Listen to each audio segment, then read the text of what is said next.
It's a Thursday, August 12th, and the time for your Barbados Today morning news update. The Ministry of Health is investigating the deaths of 2 people who were vaccinated against COVID-19. Chief Medical Officer Dr. Kenneth George made the disclosure following a question by a member of the public last night during the second of a series of town hall meetings on vaccinations and testing held at the Princess Margaret Secondary School. However, it was not immediately clear how long after the vaccinations the deaths occurred. No details on the age, gender, or date of death of the 2 were made available.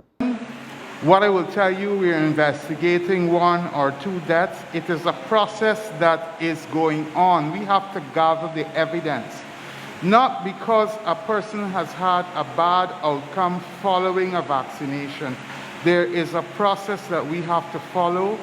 It involves multiple steps, and only after we go through that rigorous process can we make the link. It's about adding extra points, as to say, towards making what is called an association. Meanwhile, Senior Medical Officer of Health, Dr. Arthur Phillips, disclosed that out of the over 180,000 doses administered in Barbados to date, 442 adverse reactions were reported.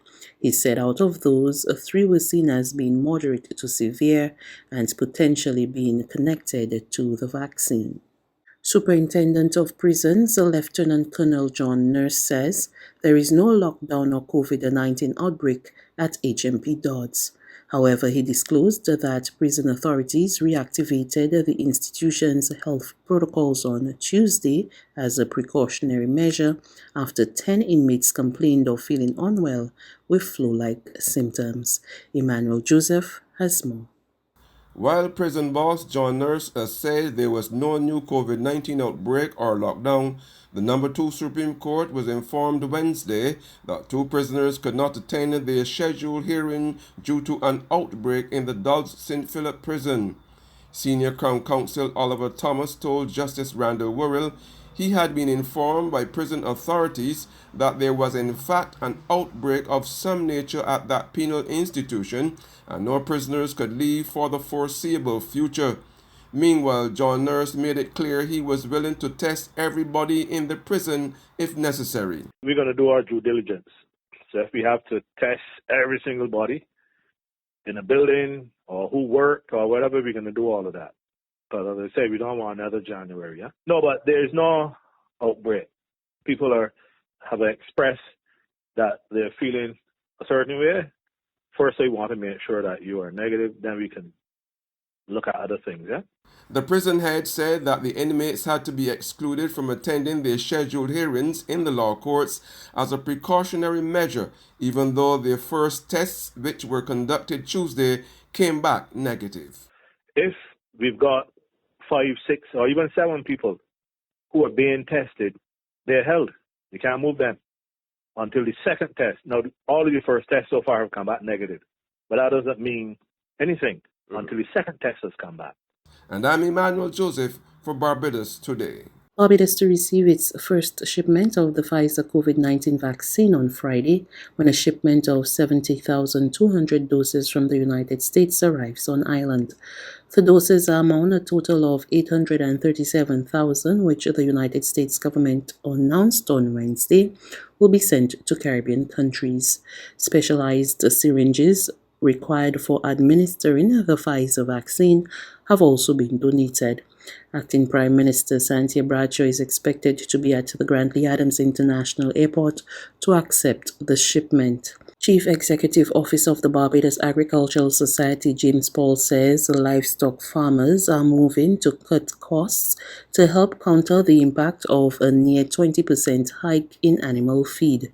He tells Barbados Today farmers were also exploring a bulk buying of raw materials following a board meeting to discuss the increase in feed prices imposed by Pinnacle Feeds Limited. Emmanuel Joseph picks up the story. James Paul said that having recognized that the costs of locally produced foods such as pork and poultry would have to rise because the farmers could not absorb the increase, the BAS board has agreed on a twin strategy that includes greater efficiency in farmers' operations. We want to embrace at the level of the farm what we will call cost minimization, in that we are going to try where it is possible to ensure that we minimize the cost. And that is by becoming more efficient.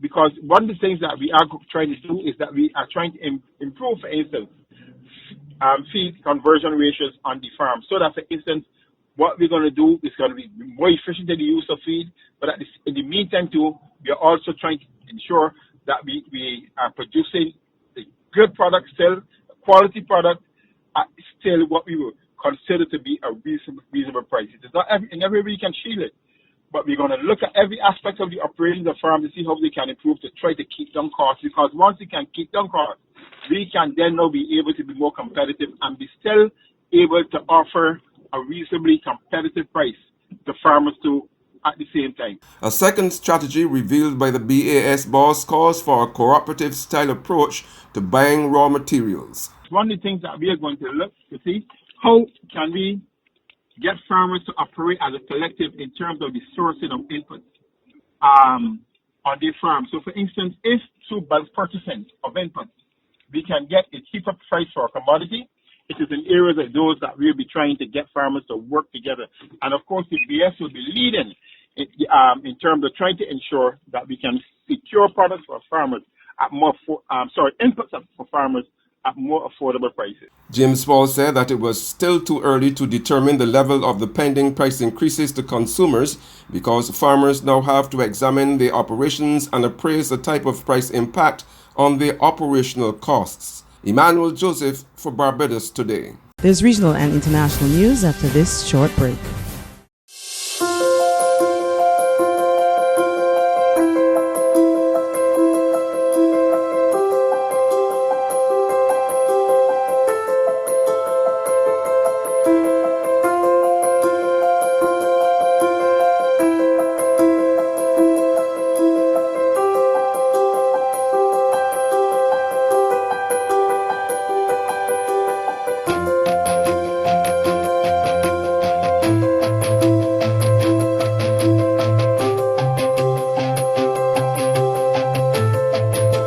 Barbados Today, news you can trust. To news from the region, the Pan American Health Organization is taking action to expand access to COVID-19 vaccines. Director Dr. Caricia Etienne on Wednesday said PAHO will use its revolving fund to help countries in Latin America and the Caribbean procure enough vaccines to control the transmission of the virus. She made the disclosure during the organization's weekly press conference. The revolving fund is now receiving requests for countries in the region for COVID-19 vaccines for the last 3 months of 2021 and for the calendar year 2022. So far, more than 20 countries have formally expressed interest, and the number is growing by the day. And here's why this is so important. The revolving fund is a mechanism for providing high-quality vaccines at competitive prices and prices that countries can afford. It also provides support with planning, cold chain development, syringes, and other supplies. This new initiative with the revolving fund will make available tens of millions of COVID-19 vaccine doses beyond the 20% that COVAX offers, and it will complement bilateral deals and other existing avenues for countries to access vaccines. It is an initiative that will benefit every country in the region, but especially those that lack the resources and the negotiating power to secure the doses that they need to protect their people. And finally, a Red Cross nurse in Germany is under investigations for allegedly swapping COVID-19 vaccines and injecting thousands of people with a saline solution. More from Reuters TV. More than 8,000 people in northern Germany were told to get another shot of their COVID-19 vaccine Tuesday after a police investigation found that a Red Cross nurse may have injected them with something else instead, a saline solution. The nurse is suspected of injecting soft solution into people's arms instead of genuine doses at a vaccination centre in Friesland in the early spring. While the liquid is harmless, most people who got vaccinated in Germany in March and April, when the suspected switch took place, are elderly and therefore at risk of catching the disease. Police investigator Peter Beer said that based on witness statements, there was a, quote, reasonable suspicion of danger. The nurse's motive was not clear, but police investigators said she had aired sceptical views about vaccines in social media posts. It was not immediately clear whether the suspect had been arrested or charged. That's news. But for the very latest, visit us at www.barbadostoday.bb. You can also subscribe to our e-paper, email updates, or like us on Facebook, and sign up for our breaking news alerts via WhatsApp. We're also on Izumi Media in bus terminals, as well as screenplay at supermarkets and gas stations near you. And you can also hear us on Mix 96.9 FM and Capital Media HD 99.3 FM.